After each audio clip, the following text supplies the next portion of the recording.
किसी की पहचान को नकारना न केवल एक झूठ है, बल्कि ये एक तरह की कैद है।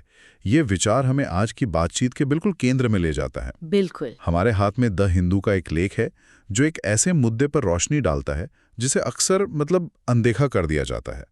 भारत में ट्रांसजेंडर पुरुषों के लिए स्वास्थ्य सेवा तक पहुंचना। और ये सिर्फ स्वास्थ्य सेवा की बात नहीं है, ये पहचान की बात है, गरिमा की बात है, और एक ऐसे सिस्टम की जो कुछ लोगों को देखने के लिए बना है और कुछ को नहीं। सही कहा। हमारी आज की इस पड़ताल का मकसद यही समझना है कि तमिलनाडु जैसे एक प्रगतिशील राज्य में भी जहां ट्रांसजेंडर कल्याण की नीतियां हैं, ट्रांस पुरुषों के लिए हेल्थ केयर एक भूल भुलैया क्यों बनी हुई है। जब हम ट्रांसजेंडर समुदाय की बात करते हैं तो सारा ध्यान ट्रांस महिलाओं के संघर्षों पर ही क्यों चला जाता है। ये एक बहुत बड़ा पैराडॉक्स है ना। एक समुदाय की विजिबिलिटी बढ़ी, जो कि बहुत अच्छी बात है, लेकिन इसका एक अनपेक्षित नतीजा ये हुआ कि सिस्टम ने मान लिया कि ट्रांसजेंडर का मतलब सिर्फ एक ही अनुभव है। अच्छा। और बस इसी सोच ने ट्रांस पुरुषों को लगभग अदृश्य बना दिया है। चलिए तो फिर इसी अदृश्यता की परतों को खोलते हैं। शुरुआत एक असल कहानी से करते हैं। तमिलनाडु के मनोहर, जो एक ट्रांसजेंडर पुरुष हैं, 3 साल पहले जब वे जेंडर अफर्मिंग केयर के लिए एक सरकारी अस्पताल गए तो जो हुआ वो हैरान करने वाला है। उनका अनुभव इस पूरी समस्या का एक छोटा सा नमूना है। वो अपने परिवार को बताए बिना अस्पताल गए थे, इसलिए उन्होंने चूड़ीदार पहन रखा था और उनके बाल लंबे थे। और डॉक्टरों ने उनकी पहचान पर ही सवाल उठा दिया। हाँ बिल्कुल। उनसे सीधे सीधे कहा गया, अगर तुम ट्रांसमैन हो तो महिलाओं की तरह कपड़े क्यों पहने हो, और इलाज करने से मना कर दिया। सोचिए जरा। उन्हें जिला मजिस्ट्रेट से अपनी पहचान का सर्टिफिकेट लाना पड़ा, तब जाके उनका इलाज शुरू हुआ। ये कितना अजीब है। ये दिखाता है कि हेल्थ प्रोफेशनल्स के मन में कितना गहरा बायस, कितना गहरा पूर्वाग्रह बैठा हुआ है। हाँ। वे पहचान को कपड़ों और बाहरी रूप रंग से आंक रहे थे, न कि उस व्यक्ति के अपने अनुभव से। ये तो ऐसा है जैसे किसी किताब को उसके कवर से नहीं, बल्कि उस कवर से जज करना जो उसे पहनने पर मजबूर किया गया हो। और ये सिर्फ जेंडर अफर्मिंग केयर जैसी खास देखभाल तक ही सीमित नहीं है। एक कार्यकर्ता हैं फ्रेड रॉजर्स, वो बताते हैं कि बुखार या जुकाम जैसी मामूली बीमारियों का इलाज करवाना भी ट्रांस पुरुषों के लिए एक जंग जैसा है।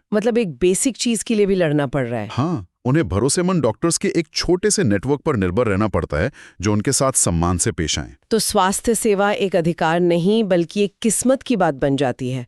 अगर आपको एक संवेदनशील डॉक्टर मिल गया तो ठीक, वरना आप सिस्टम से बाहर है।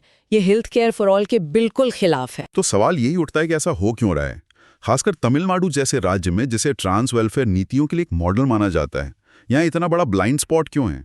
इसका एक ऐतिहासिक और सांस्कृतिक कारण है। साथी के एल रामकृष्णन बताते हैं कि भारत में जो ट्रांस आंदोलन है, उसका नेतृत्व ऐतिहासिक रूप से ट्रांस महिलाओं ने किया है। अच्छा, इस वजह से वे समाज में और मीडिया में ज्यादा विजिबल हैं, ज्यादा दिखाई देती हैं। तो ये एक तरह से ऐसा है कि सिस्टम ने जेंडर को लेकर अपनी वोकैबुलरी का आधा हिस्सा ही सीखा है। जब कोई डॉक्टर या नर्स ट्रांसजेंडर शब्द सुनते हैं तो उनके दिमाग में एक खास छवि बनती है, और जो उस छवि में फिट नहीं होता वो सिस्टम के लिए एक एरर जैसा है। काफी हद तक यही होता है। और इसमें एक और परत है।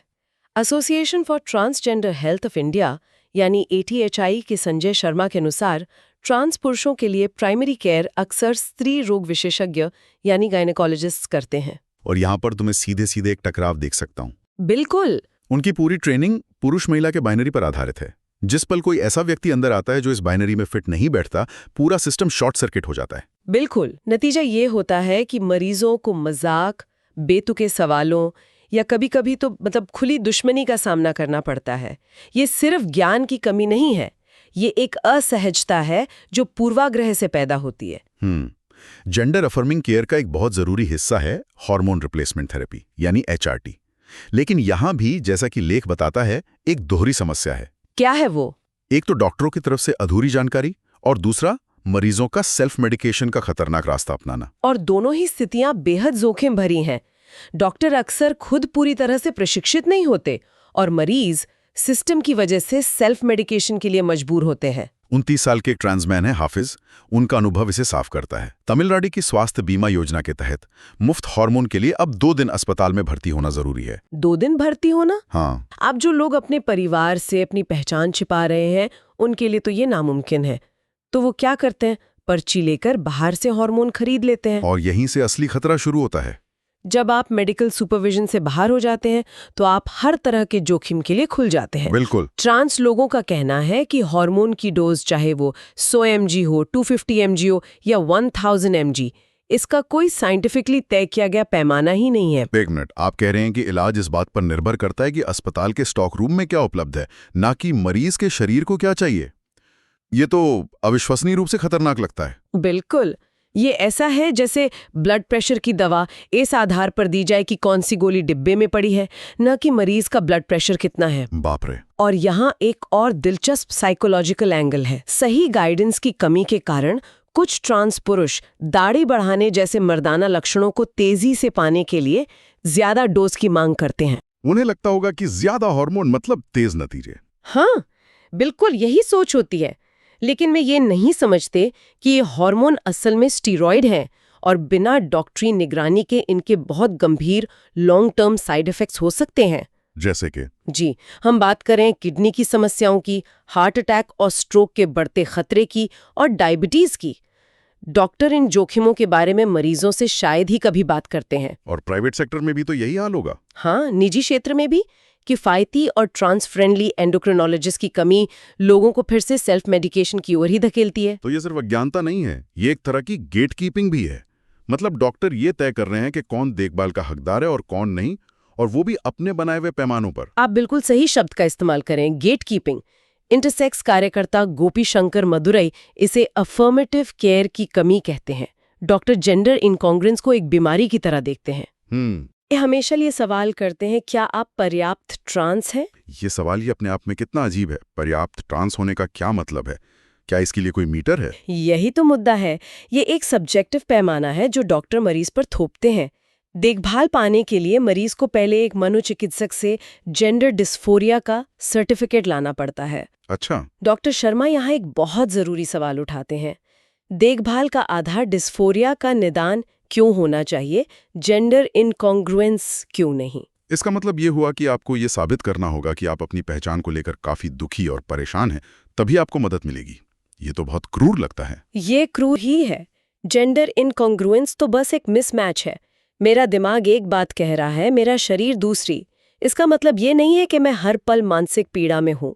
अपनी पहचान को अफर्म करने के लिए पीड़ा को एक शर्त बनाना बुनियादी तौर पर गलत है। और इसके अलावा कुछ ऐसी अनैतिक प्रथाएं भी हैं जो परेशान करने वाली हैं, जैसे कुछ सर्जनों का उन ट्रांस पुरुषों का हिस्टेरेक्टमी मतलब गर्भाशय निकालने की सर्जरी करने से मना कर देना जिन्होंने बच्चों को जन्म नहीं दिया है। ये सीधे सीधे मरीज की शारीरिक स्वायत्तता पर हमला है।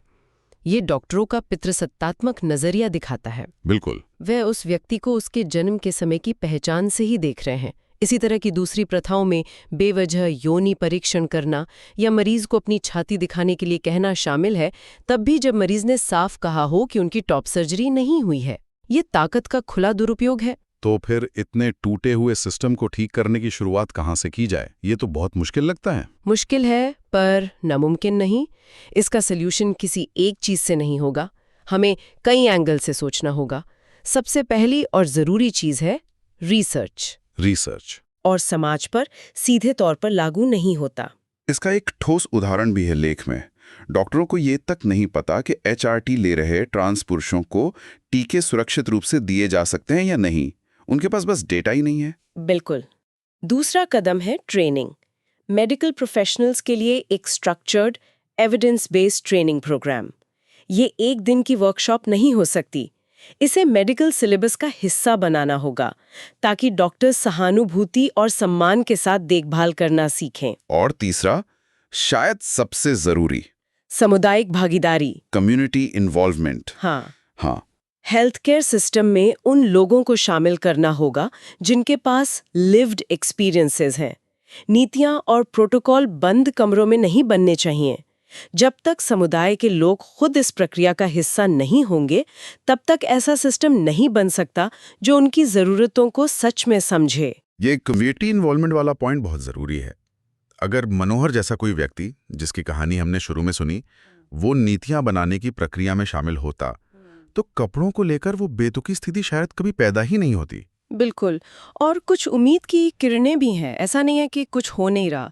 प्रगति धीमी है पर हो रही है। अच्छा। हाँ, चेन्नई के एक सरकारी अस्पताल ने कपड़ों को लेकर उन विवादास्पद नियमों को अब छोड़ दिया है।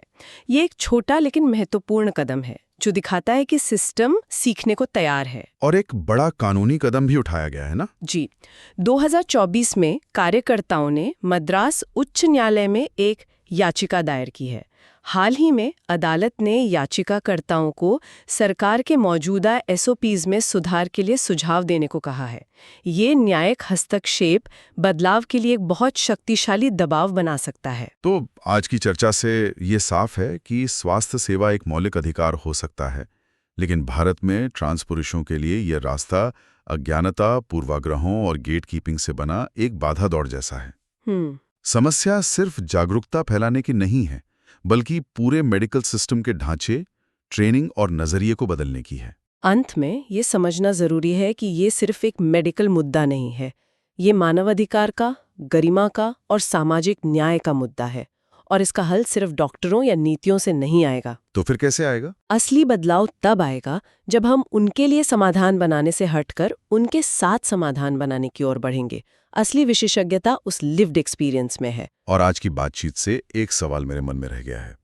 आज हमने चिकित्सा प्रणाली की कमियों पर ध्यान केंद्रित किया, लेकिन एक पल रुककर ये भी सोचना चाहिए कि एक समाज के रूप में हमारी अपनी समझ और हमारे पूर्वाग्रह इन बाधाओं को बनाने और बनाए रखने में कितनी भूमिका निभाते हैं। बहुत जरूरी सवाल है ये। यूपीएससी की तैयारी कर रहे श्रोताओं के लिए ये विषय सामाजिक न्याय यानी जीएस पेपर 2 और नैतिकता यानी जीएस पेपर 4 के केस स्टडी के लिए बेहद महत्वपूर्ण है। इस चर्चा पर आपके क्या विचार हैं, हमें कमेंट्स में जरूर बताएं। और ऐसी ही गहरी और जानकारीपूर्ण चर्चाओं के लिए हमें लाइक और सब्सक्राइब करना ना भूलें।